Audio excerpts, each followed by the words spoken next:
Hello दोस्तों, आज के इस वीडियो में नेहरू रिपोर्ट के बारे में पढ़ेंगे। इससे पहले हम लोगों ने साइमन कमीशन के बारे में पढ़ा था। यह वीडियो आप पहले देख लीजिए ताकि आपको नेहरू रिपोर्ट क्यों लाया गया था यह अच्छे से समझ में आ जाए। तो चलिए स्टार्ट करते हैं नेहरू रिपोर्ट। देखिए, नेहरू रिपोर्ट का प्रकाशन हुआ था 28 अगस्त 1928 को और इसको स्वीकार करने का समय दिया गया था 1 वर्ष।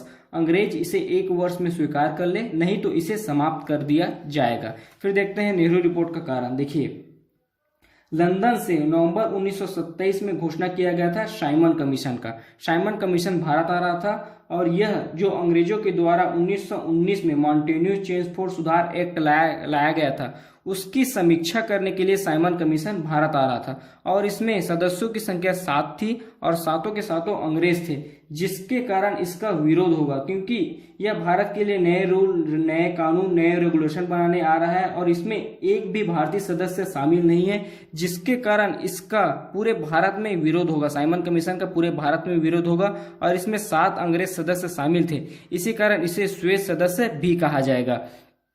देखिए, जब साइमन कमीशन का विरोध चल रहा था उस समय एक अंग्रेज अधिकारी हैं बर्केनहेड, यह भारतीयों को कहते हैं कि भारतीयों में काबिलियत नहीं है अपने देश के लिए नए रूल, रेगुलेशन, कानून बनाने और मॉन्टेन्यू चेम्सफोर्ड सुधार 1919 की समीक्षा करने का।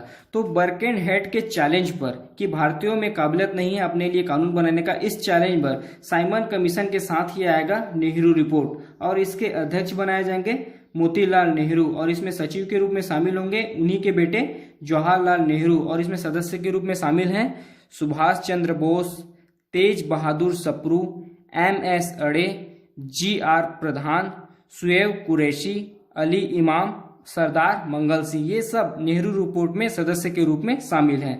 और नेहरू रिपोर्ट में लक्ष्य रखा गया था औपनिवेशिक स्वराज, मतलब अंग्रेज के अधीन रहकर शासन की बागडोर को संभालना, और इसी का आंतरिक विरोध हो जाएगा क्योंकि जवाहरलाल नेहरू और सुभाष चंद्र बोस का कहना था कि अभी औपनिवेशिक स्वराज का समय नहीं है, अभी का समय है पूर्ण स्वराज का। हमें औपनिवेशिक स्वराज नहीं चाहिए, हमें पूर्ण स्वराज चाहिए, जिसके कारण नेहरू रिपोर्ट का ही आंतरिक विरोध होगा और कहा जाएगा कि अब औपनिवेशिक स्वराज का समय चला गया, हमें पूर्ण स्वराज चाहिए। देखिए, नेहरू रिपोर्ट में जो भी सिफारिश थी सभी सिफारिश का विरोध नहीं हुआ, केवल औपनिवेशिक स्वराज का विरोध हुआ।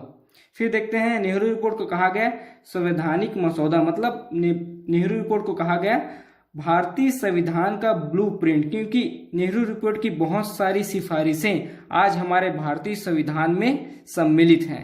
फिर देखते हैं नेहरू रिपोर्ट की क्या क्या सिफारिश थी। देखिए, शासन संबंधित सिफारिश देखते हैं। शासन संबंधित सिफारिश में कहा गया प्रांतों में उत्तरदायी शासन हो, केंद्रीय शासन प्रणाली लाया जाए और जो द्वैध शासन है उसको समाप्त कर दिया जाए। फिर निर्वाचन संबंधित सिफारिश देखते हैं। देखिए, निर्वाचन संबंधित सिफारिश में कहा गया वयस्क मताधिकार के आधार पर चुनाव लड़ा जाए, सांप्रदायिक निर्वाचन प्रणाली को समाप्त कर दिया जाए। देखिए, अंग्रेजों के द्वारा लाया गया सांप्रदायिक निर्वाचन प्रणाली मतलब मुसलमान और हिंदू का अलग निर्वाचन क्षेत्र होता था, इसी को समाप्त कर एक साथ चुनाव लाया जाए। लेकिन इसी का विरोध करेंगे मोहम्मद अली जिन्ना, क्योंकि इनकी मांग थी मुसलमान के लिए अलग निर्वाचन क्षेत्र रखा जाए और इसमें कहा गया था सांप्रदायिक निर्वाचन प्रणाली को समाप्त कर दिया जाए। और मोहम्मद अली जिन्ना जो कि मुस्लिम लीग के अध्यक्ष हैं, इनके द्वारा कहा जाएगा कि मुसलमानों के लिए अलग निर्वाचन क्षेत्र दिया जाए और इससे निर्वाचन में कहा गया अल्पसंख्यकों के लिए आरक्षण दिया जाए।